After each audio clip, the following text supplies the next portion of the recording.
नमस्कार दोस्तों, मैं आपका दोस्त रविंद्र। दोस्तों, मैं आज आपको ऐसे गांव की सैर कराने जा रहा हूं जिसका सपना माननीय मुख्यमंत्री, हमारे राज्यपाल, प्रधानमंत्री, हमारे राष्ट्रपति और बड़े बड़े दिग्गज महापुरुषों का था। जी हाँ दोस्तों, मैं बात कर रहा हूं उत्तराखंड की राजधानी देहरादून के पास बसे छोटे से गाँव थानो की।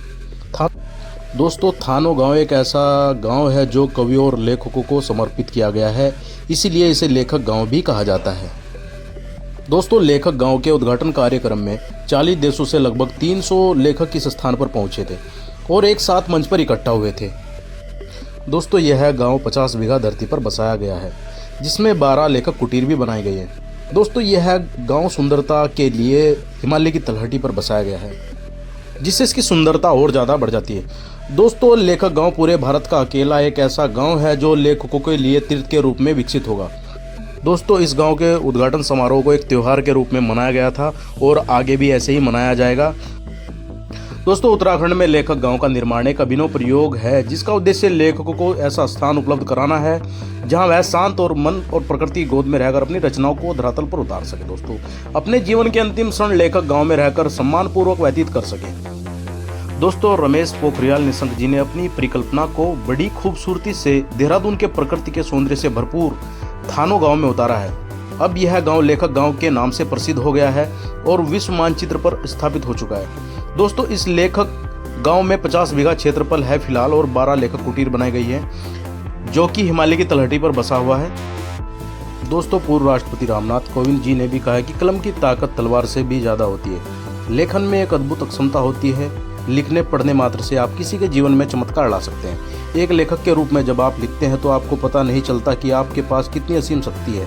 आप लेखन के माध्यम से लोगों के मन को प्रभावित कर सकते हैं। जी हाँ, बिल्कुल हताश निराश लोगों में लेखक अपने लेखन के माध्यम से नई ऊर्जा और नई उमंग का संचार करते हैं। दोस्तों, यहीं से आप जोलीग्रांट, ऋषिकेश भी निकल सकते हैं। रास्ते में आपको पड़ेगा जोलीग्रांट। जी हाँ दोस्तों, देहरादून हवाई अड्डा, जिसे जोलीग्रांट हवाई अड्डे के नाम से भी जाना जाता है। दोस्तों, उत्तर भारत के उत्तराखंड राज्य के देहरादून शहर में स्थित है।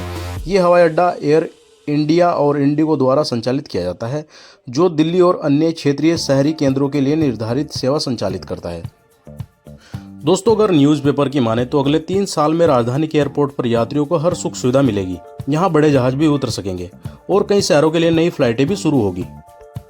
दोस्तों, एयरपोर्ट अथॉरिटी ऑफ इंडिया ने जोलीग्रांट एयरपोर्ट के विस्तारीकरण परियोजना को हरी झंडी दे दी है। योजना के अनुसार एयरपोर्ट मौजूदा साइज से 7 गुना बड़ा होगा और हवाई पट्टी को भी विस्तार दिया जाएगा। इस परियोजना पर 300 करोड़ रुपए का खर्च आएगा। दोस्तों, आगे चलकर आपको इसी रोड पर डोईवाला भी पड़ेगा। जी हाँ दोस्तों, प्राकृतिक वादियों में स्थित डोईवाला उत्तराखंड का एक लघु पर्यटन स्थल है। यह आध्यात्मिक केंद्र है और अपने पुराने बाजारों के लिए जाना जाता है। सोंग नदी के किनारे बसा यह शहर देहरादून के दक्षिण पूर्व दिशा में पड़ता है। डोईवाला जाने का सबसे सही समय दोस्तों बसंत ऋतु और मानसून के बाद है। बारिश ज़्यादातर जून और सितंबर महीने के बीच में होती है।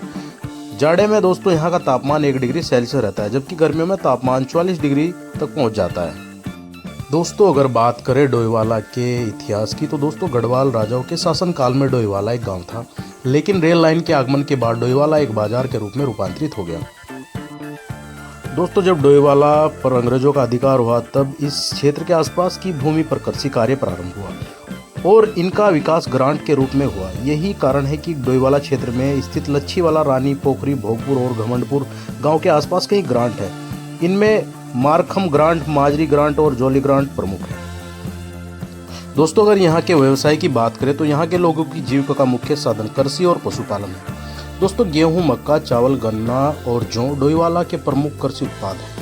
माजरी ग्रांट के आसपास स्थित क्षेत्र में लीची का उत्पादन भी किया जाता है। पशुपालन का मुख्य उद्देश्य दूध प्राप्ति के लिए किया जाता है। तो दोस्तों, बात करते हैं डोईवाला के धार्मिक उत्सव की।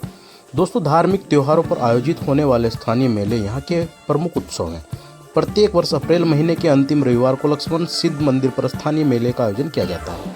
मेले में काफ़ी लोग आते हैं और मंदिर में पूजा अर्चना करते हैं।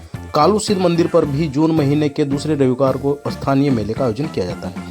मेले में लगभग 15,000 लोग आते हैं। इस अवसर पर यहाँ भक्तों के लिए भंडारे का आयोजन भी किया जाता है।